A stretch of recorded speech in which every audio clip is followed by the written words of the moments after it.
Let's talk about one of the hardest things to do, which is to let go of what's holding you back in your business, even when you love it. Sometimes we get stuck not just because we're lacking strategy or marketing or whatever, but because we are emotionally attached to something that no longer fits, that doesn't work. And so the whole point of this episode here is to help you let go of projects, offers, even maybe a business model that is no longer serving you. We're going to look at why you're still holding on to it, those emotional and psychological attachments that we face. And we're also going to look at how can you let go? How can you create space for the next thing? And I will recommend that at the end of this episode, you listen to the Reset and Rebound Mindset series with Charlotte Grimmel. If you haven't already, it's on this podcast and it just dives a lot deeper into some of the other mindset things that might be holding you back. Killing your darlings is a phrase that I am completely getting from the amazing marketing and business coach, Carla Biesinger. She is incredible. If you ever want to do anything on Instagram or courses, follow her. I'm going to link her in the show notes because she's just phenomenal at what she does. And one of the things she talks about is this idea of killing your darlings. So the things that you really love in your business, letting them go because they are holding you back. Now, I've had a lot of darlings that needed to be killed in 12 years as an entrepreneur, and I can't share all of them, right? Because we have a limited episode here. But one of the biggest ones for me was I used to be a personal trainer and a fitness instructor. And I had a class that I just loved. It fused my ideas of what I loved in Brazilian culture with what I loved in bar. And I called it Brazilian bar, and I just loved it. It was, samba music. We were doing pliés on the bar, and it just was a really fun vibe and energy. And what made it really hard was that I had people coming to this class,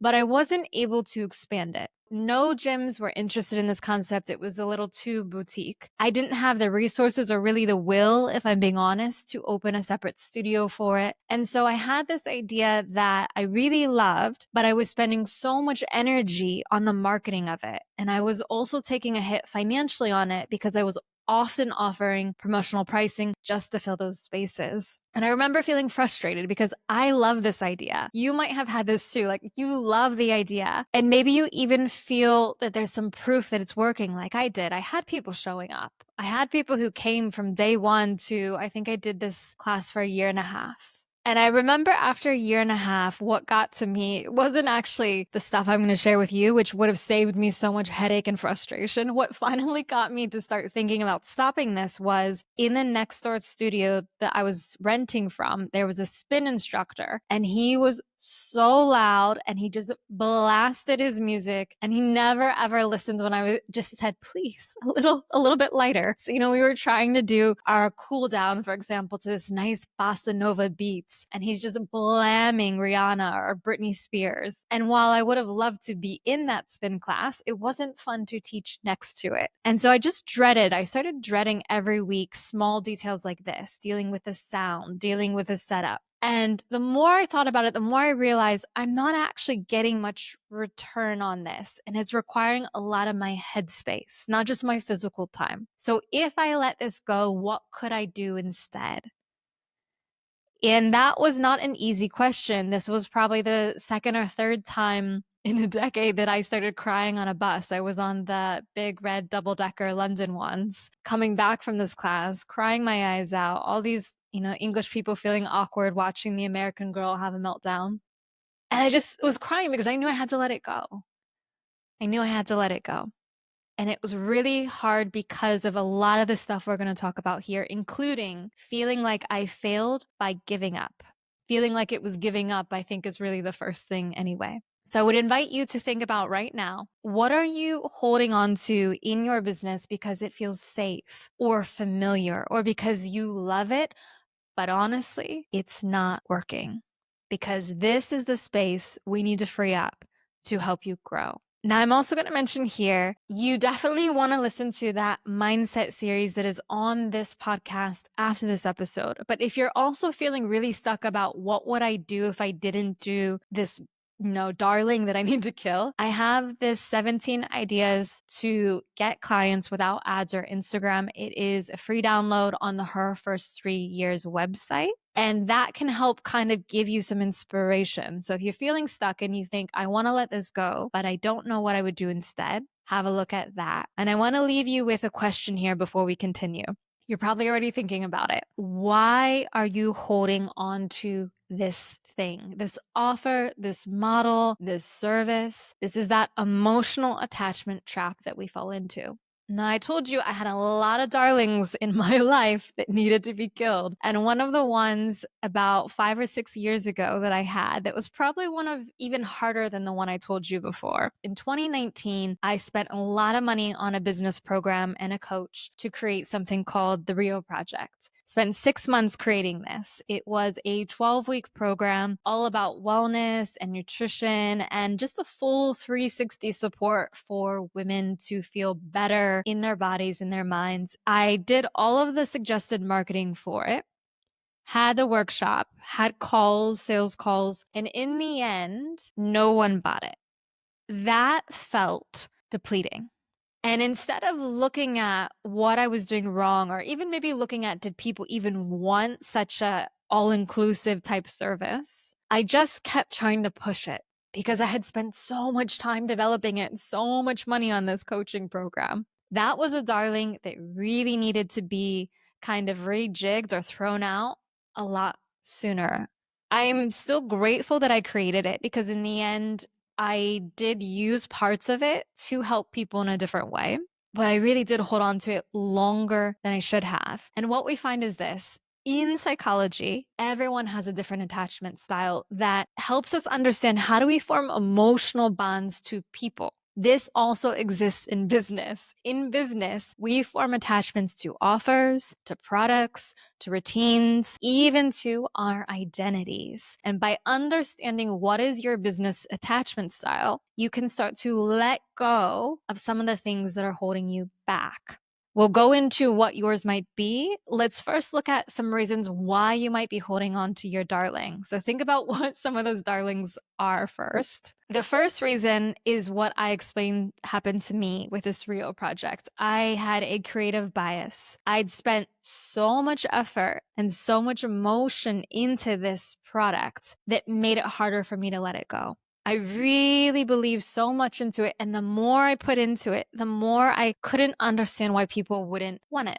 And I also had on the other side of that, the other big reason I didn't want to give up is the sunk cost fallacy. This is the idea that I don't want to throw away or waste all the time and energy I invested into this product, this offer, this business.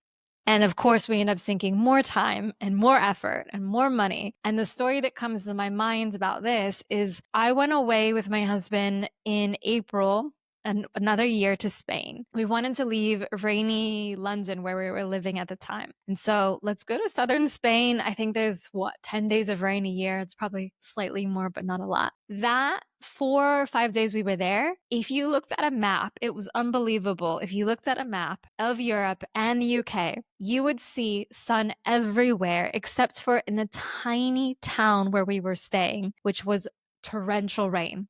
And we knew, this is the thing, we knew that the rain was going to come. It was forecast, but we had already spent the money on the tickets, the hotel, and so we didn't want to lose that. But I promise you that us and everyone else who was just looking out of the hotel windows at this torrential rainstorm, while you see on Instagram people having the sunniest days of their lives in London, every single one of us were thinking we should have just written it off.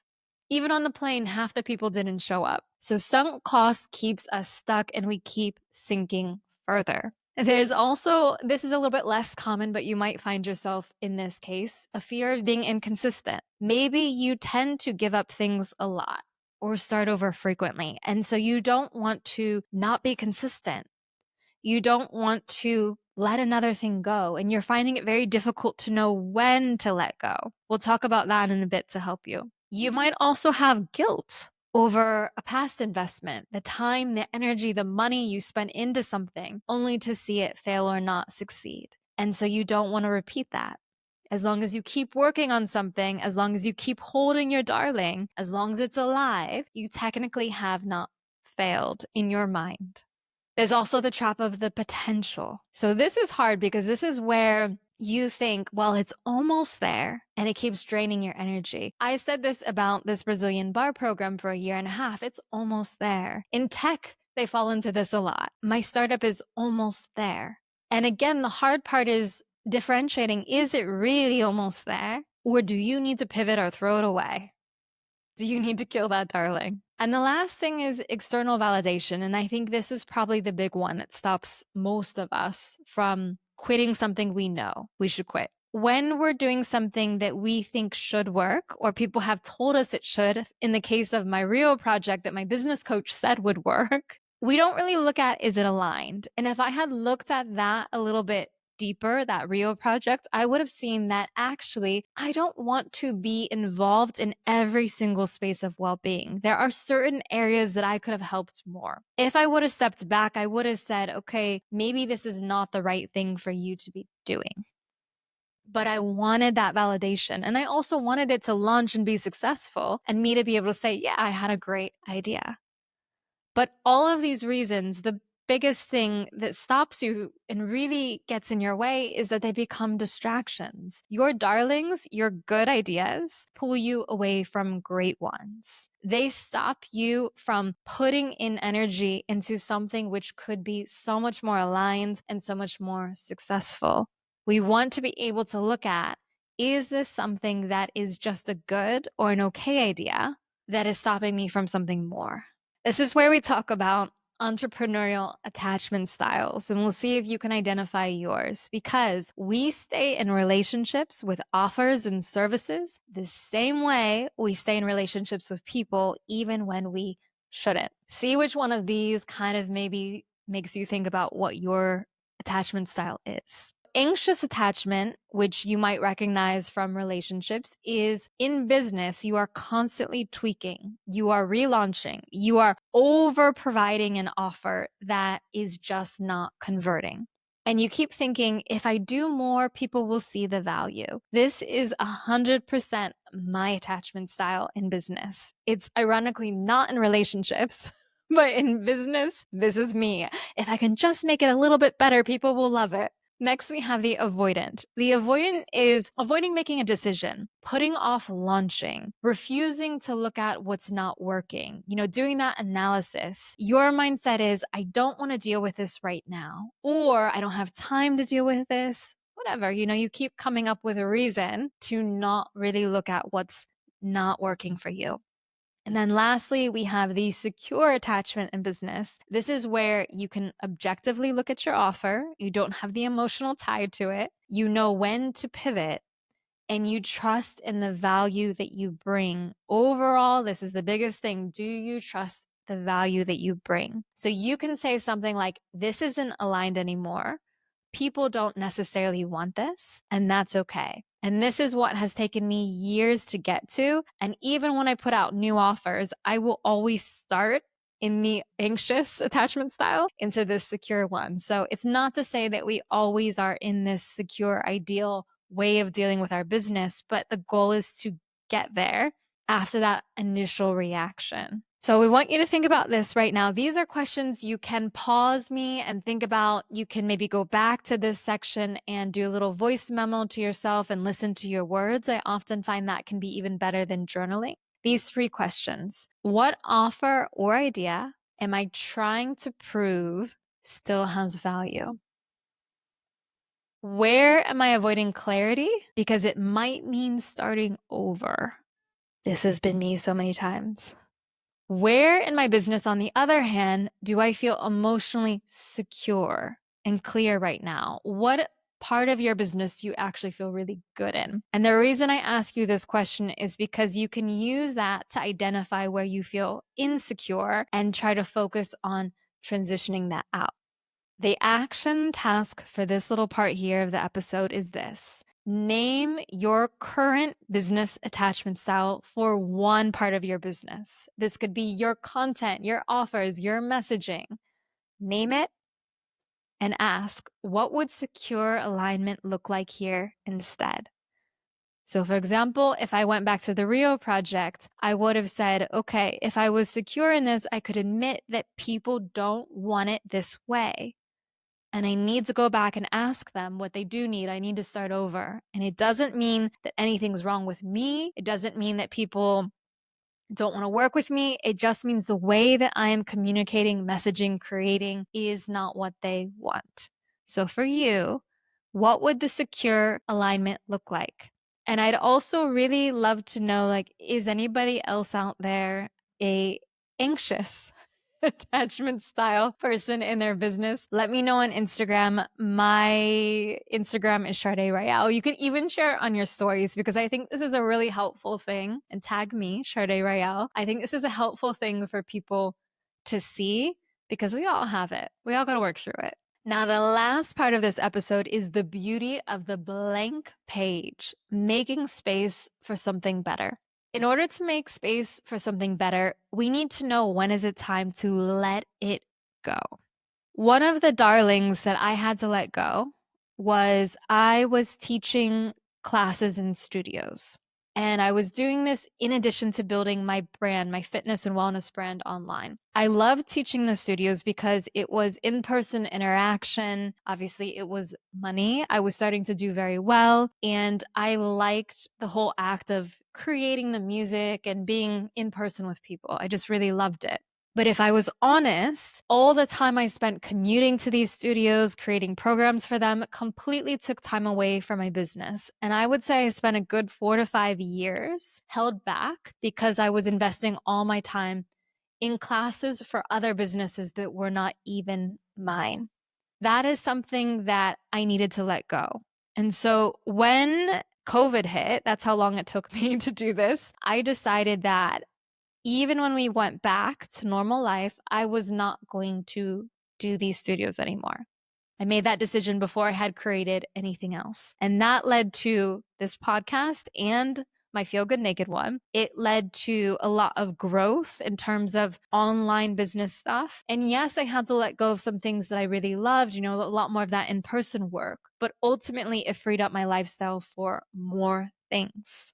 Now, if we look at how did I know that was the right thing to let go? How did I know that was the darling to kill?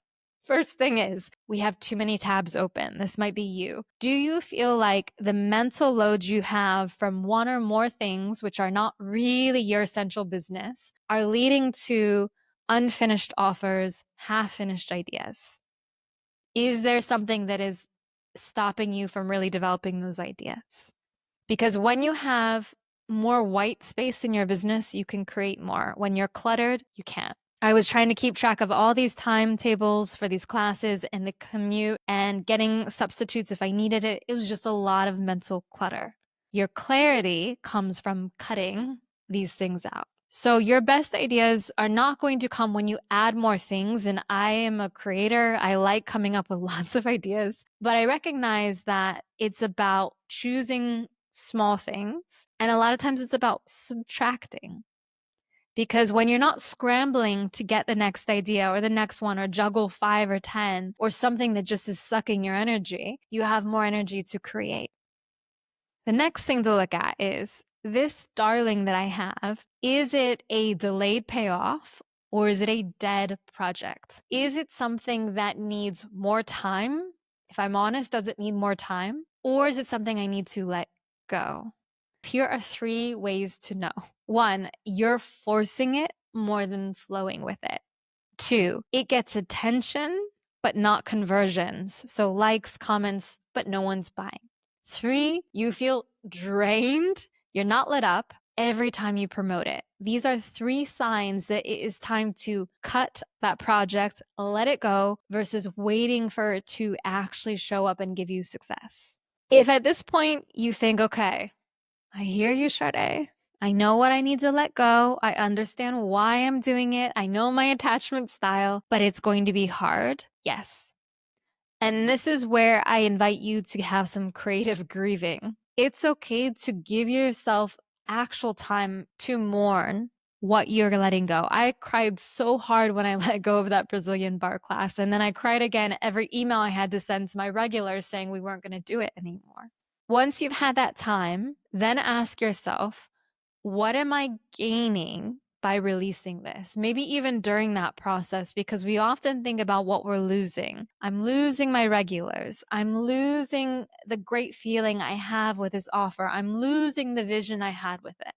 But what are you going to gain by letting this go? I'm going to gain more time. I'm going to gain more energy. I can finally gain the perspective to focus on this instead.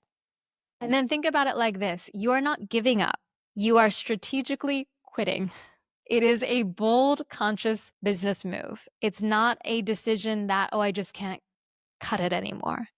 And so here we go back to a mini audit moment for you. What's one part of your business, and this can be the darling again, that you are keeping alive out of habit, hope, or fear?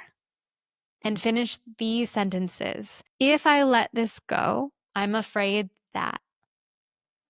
If I keep this, I risk. Now you see that second sentence helps you reframe it. And lastly, a little question for you here. If I were starting from scratch today, would I choose to keep this? Would I choose to keep it? I encourage you to spend a few moments really sitting with this, maybe even pause me and think about it. Maybe do that voice memo and listen after so you act on this. The second part of this that will help you get a little bit more clarity is visualize your calendar or your content calendar or your, I don't know how you organize stuff, your Asana, whatever program management tool you use. Imagine it's clear. What would you choose to do now if you weren't trying to preserve the past? If you weren't stuck on all these things you already did that you have to make work, what would you do now? If you have no idea on this, because I recognize it's easier to know your darling that you need to kill than it is to figure out what you should do instead. Remember, there is that PDF, 17 ideas to get clients from without ads or Instagram on the Her First 3 Years website. It's 50 plus pages of ideas that will maybe get something sparked for you. It's free. Get it there. Now, I'm going to take you one step further from all of this. So far, you've identified your darling. You know why you're holding on to it. You maybe have brainstormed some stuff you could do instead. I want you to pick that one darling or another one that maybe feels easier to let go. And I want you to pause it for 30 days. 30 days, look at the calendar from today, pause it. You don't have to let it go yet. This is just a way for you to kind of experiment with what that feels like. So if it's a membership, give your people a heads up and say, hey, for 30 days, we're not going to be doing this. If it's an offer, say for 30 days, I'm not going to be doing this. Just give heads up. Experiment, dip your toe in the water of killing that darling. And I would love to know too, sharing your stories, tag me, Sade Royale, let me know what is the thing that you are going to pause for 30 days. I want to leave you with this expression that will be the motivator here to get you acting on all the stuff we talked about. Your next big move, your next big success, your next big project could be hiding and probably is behind what you're scared to let go of. Think about what you would be able to create instead. Throughout this episode, I've tried to express to you that letting go is not failure, it's realignment. And when you are cutting certain things, you are not inconsistent. You are not giving up. You are being more intentional. Because in business, as in life, it is about what am I saying no to, just as much as what am I saying yes to. And if you really struggle to make this happen, if you're hearing all this stuff and you just don't see that you're going to implement it, I encourage you to pick a day, even just a morning or an hour, call it your business declutter time, and really sit with your offers, your content, your business model, go through your website, go through your podcast, go through your habits and see what is taking away from me and not really giving back. Tell me which darling are you killing? What are you letting go? And if you need continued inspiration, there are 2 things here for you. One is that 17 ideas to get clients without ads or Instagram. And the other is that Reset and Rebound series with Charlotte Grimmel on this podcast. It will be the previous 1 or 2 episodes before this one. Thank you so much for listening, and I am so excited to see what you create in that white space. I'll see you in the next one.